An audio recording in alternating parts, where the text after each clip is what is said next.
Putri Balqis. Today I want to talk about introduction and family background. For this report, provides has financial advice to help Encik Helmi and his family to improve their financial situation as they face challenges in managing income, expenses, savings and debts, which has caused financial stress and uncertainty about their future. The report reviews the current finance, identify finances and suggest practical ways to manage debts, increase savings, get proper insurance, plan for tax and prepare for future needs to help them take better control of their money and achieve long-term financial stability. Encik Helmi as 40 years old as engineer and his wife Puan Halimah 35 years old as online tudung sellers live in Shah Alam with their two children, which is Hana 15 years old and Hamdan 7 years old, with a total household income of 13,000 per month. Despite this, they struggle with a high monthly debt payment, limited saving and a lack of proper financial planning.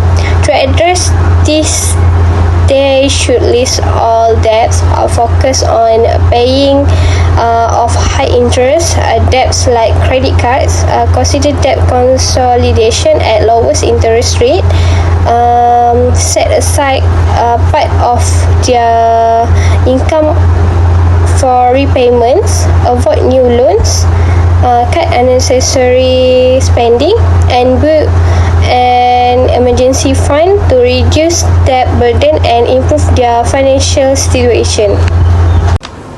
I'm going to walk you through our current debt situation and, more importantly, our strategic plan to tackle it head on.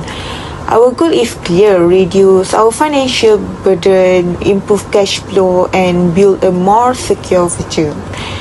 Let's start with where we are. Our total debt is around 357,605, mainly from the mortgage to car loan, a credit card balance and a BNPL laptop installment. The credit card with 18% interest is the most costly, and the 3,200 hair loan payment is a major monthly burden. We also need to build our emergency saving. Our immediate focus for the next 6 months is aggressive action. First, our top priority is to pay off the 2,400 credit card debt immediately to avoid the high 18% interest. We will use saving our part of Helmi's recent salary increase to clear this in the first month. Next, we will settle the 4,500 BNPL laptop within its 6-month term, freeing up 750 monthly. Importantly, we will freeze all new credit spending, no new debts, while we clear the existing one. Once these are settled, our medium-term plan is to aggressively pay off the VIOS loan by adding RM300 monthly, aiming to settle the 40,900 balance in 10 months. This will free up RM1,500 per month. Then we will focus on the hair. We will consider refinancing or selling it to reduce our financial burden. At the same time, we will start building our emergency fund to cover 3 until 6 months of expenses for further security. Finally, for the long term, once our car loans and credit card are gone, we will focus on accelerating our mortgage repayment. We will channel annual bonus tax refund and a portion of Helmi RM1,500 raise, specifically at least RM500 per month, will go directly towards debt reduction or saving investment. This strategic approach means we are not just managing debt, we are actively dismantling it by prioritizing high interest debt first. And systematically tackling largest one, we will free up thousands of ringgit each month, reduce stress, and build a strong financial foundation for our future. Thank you. So next we move to saving goal. A saving plan tailored for Encik Helmi and his family, a crucial part of personal financial planning. Having clear saving goal isn't just about setting aside money. It's about building a secure and sustainable future. For household like Encik Helmi, saving help achieve important life milestones such as children's education, retirement readiness, and financial independence. Since every family operate with different income level, obligation, and risk tolerance, financial planning must be flexible, realistic, and aligned with their personal circumstances. To support Encik Helmi financial journey, we have outlined 3 strategic saving options, each based on a different level of risk. So the first one is a conservative plan, focus on capital preservation and safety. Second is a balanced plan, designed for stable growth with moderate risk. And third is aggressive plan, targeting a higher return through more dynamic investment to help the family make and informed choices. Well projected. The potential return for each plan based on a consistent monthly contribution of RM1,500 over 10 years. The conservative plan is expected to generate around 186,000. The balanced plan may grow to approximately 260,000, and aggressive plan could reach over 250,000, although with much higher risk exposure. After evaluating this option in terms of risk return and financial discipline required, we recommend the choice is the balanced growth plan. This recommendation is based on, firstly, Encik Helmi's salary has recently increased by RM1,500, giving him the flexibility commit to structure saving without overburdening his cash flow. The balanced plan makes the most of this increment by using trusted tools like ASV financing, balance, unit trust, and voluntary EPF contribution under AISYAH 4.5.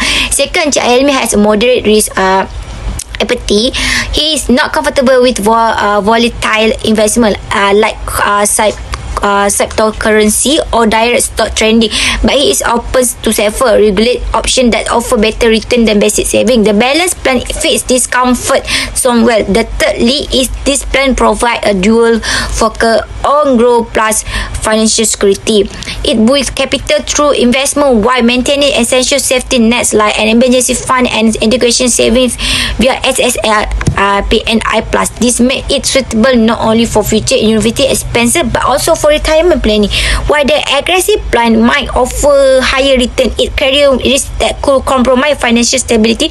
On the other hand, the conservative plan is safe but may not yield enough to meet long-term goals unless there additional income. The balanced plan strikes the right balance, practical, growth oriented, and secure. In conclusion, saving goals are more than just financial target. They are a roadmap to long-term peace of mind and security. By choosing the balanced growth plan, Encik Helmi and his family can move forward with confidence, knowing they are making smart, well-informed decisions that support both their present needs to and future aspiration. Hi, I am NAZIHAH and I will present about Encik Helmi's family insurance and financial plan. I will show you the insurance and financial planning that we recommend for Encik Helmi's family. Helmi is 40 years old and works as an engineer. His wife Halimah is 35 and runs a small online business. They have 2 children named Hannah, who is 15, and Hamdan, who is 7 and has autism. Because of Hamdan's condition, the family is especially concerned about his future care. Right now, Helmi pays RM850 for a family takaful plan and RM550 for the children's medical insurance. But there are still some important gaps. Halimah doesn't have any life or medical insurance, and neither parents has critical illness coverage. There's also no trust or will set up for Hamdan.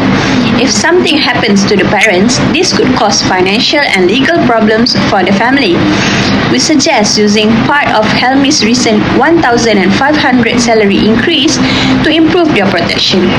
Halimah should get life takaful and both parents should get medical and critical illness coverage. We also recommend creating a special needs trust for Hamdan using My Angkasa Amanah or Asalihin. For estate planning, they can use Amanah Raya or Wasiat Shop to prepare a hibah or wasiat and avoid future legal issues. They should also increase their retirement savings. Helmi has 240,000 in EPF, but it might not be enough. He can make voluntary contribution, and meanwhile Halimah, as a self-employed person, can join AISYAH or PRS and try to save at least 200 to 300 monthly. By taking this step, the family will have better protection in 4 ways. First, they'll have affordable Islamic insurance. Second, they'll be more ready for medical or income emergencies. Third, Hamdan's future care will be more secure. And lastly, their retirement and inheritance will be well planned. In short, this plan helps the family feel more secure, knowing they are protected and prepared for the future. That's all from me. Thank you. Assalamualaikum and good day. Today I will present the tax planning strategy for Encik Helmi and Puan Halimah. We focusing on income, tax deduction, zakat and saving tips. Let's start with the income overview. Encik Helmi earns RM140,000 annually, which PCB tax of RM12,000 and pay RM5,400 in zakat. Puan Halimah earns 42,000 per year, which no PCB, but she pay 3,600 ringgit in zakat. This gives us a base to plan tax saving more efficiently for both. Tax relief for Encik Helmi. Encik Helmi is eligible for several tax relief. His major deduction include EPF and life insurance, totally RM7,000. Medical expenses at 6,000 ringgit and child education saving, which is RM800,000. Other relief like sports relief, lifestyle purchase and education fees are also included. In total, the estimate relief is between RM40,000 to 45,000, which help significantly reduce his chargeable income. And tax planning for Puan Halimah. Puan Halimah also enjoy tax relief despite not having PCB. Her key deduction are lifestyle expenses like books and gadget, medical checkup and net saving in SSPN. Her estimate total relief range from RM20,000 to 25,000. This means if her income increase in the future, she can still optimize her tax payment. Now we have a summary and strategies. Some of strategies include like the first one is file tax separately to maximize individual relief. Second is claim medical, book and lifestyle expenses annually. Third is invest in SSPN for children education and double benefit like tax relief and saving. The last one is contribute to zakat to reduce taxable in income further. They have some key tips. The first one is keep all receipt like medical, books and lifestyle purchase. Second is understand the tax bracket and plan yearly. The last one is claim zakat under both name for maximize benefit. In conclusion, a clear tax strategy not only reduce the tax burden but also help in long-term financial planning. With a smart planning, both Encik Helmi and Puan Halimah can save money and prepare for future needs. Thank you. Hi, Assalamualaikum. My name is NORAINNA. I will present on the estate planning. Estate planning help protect a family's money and property after someone's died. For Encik Helmi, it is very important because he has young children and just received a house in Taman Sri Gombak worth RM420,000. Since he and Puan Halimah don't have a will yet, their property will be divided using Islamic law, faraid, which may not follow their wishes. Estate planning helps protect family property and avoids problems. Helmi and Halimah don't have a will, and Hamdan needs special care, so extra planning is needed. Action need to be taken is first writing a will wasiat, clearly name beneficiaries and distribution amounts. Next is appoint a trustee or executor to manage the estate. Third one is nominate guardians for their minor children if applicable, and lastly is reduce dispute among family members. Second is asset distribution, fara'id versus hibah. For fara'id, it is fixed share, it is based on Sharia, and it is less flexible. And for hibah is flexible allocation, can prioritize Hamdan's care and avoid property dispute. Third is special trust for Hamdan, secure fund for Hamdan's care, and then to protect from exploitation. And third is managed by trusted institution, let's say Amanah Raya. Action needed to be taken is writing a will immediately, use hibah for flexibility, establish a trust for Hamdan, convert inherited house to rental, and register property properly. What to do with the inherited house? Convert the house into rental income. This will generate passive income and which can support healthy retirement or children education. Next is include in hibah and wasiat. Through hibah or wasiat, they can determine who received the property and how it will be maintained. Last is register the property correctly to ensure that the house is fully under Helmi's name and free from legal complication. Here is the conclusion for Encik Helmi cases. Encik Helmi's family has a stable income but is facing financial challenges due to first is high monthly debt commitment, second low saving and emergency fund, third incomplete insurance coverage, and then lastly is no estate planning in place. There is a 5 key area you need to cover here. First is debt management, focusing on paying off high interest debt, example credit card, consolidate loans and allocate RM 1,500 salary increase wisely. Second is saving goals, adopt the balanced saving plan using ASB financing, unit trust and voluntary ABF Aksadaan to grow funds for education and retirement. Third is insurance management. Halimah should get life and medical takaful. Both parents need critical illness coverage and a trust should be created for Hamdan. And then fourth is tax planning. Maximize tax relief such as OKU child relief, SSPN saving and zakat. Halimah should register for tax to enjoy more benefit. And then lastly is estate planning. Draft a will, use a hibah for asset distribution and convert the inherited house into a rental property to generate income. The key benefit here is to reduce financial stress and then to improve saving for retirement, to have a better protection for family and Hamdan, and to increase tax saving and legal clarity in asset distribution. So with proper planning and discipline, the Helmi family can achieve financial stability to protect their loved ones and to build a secure future.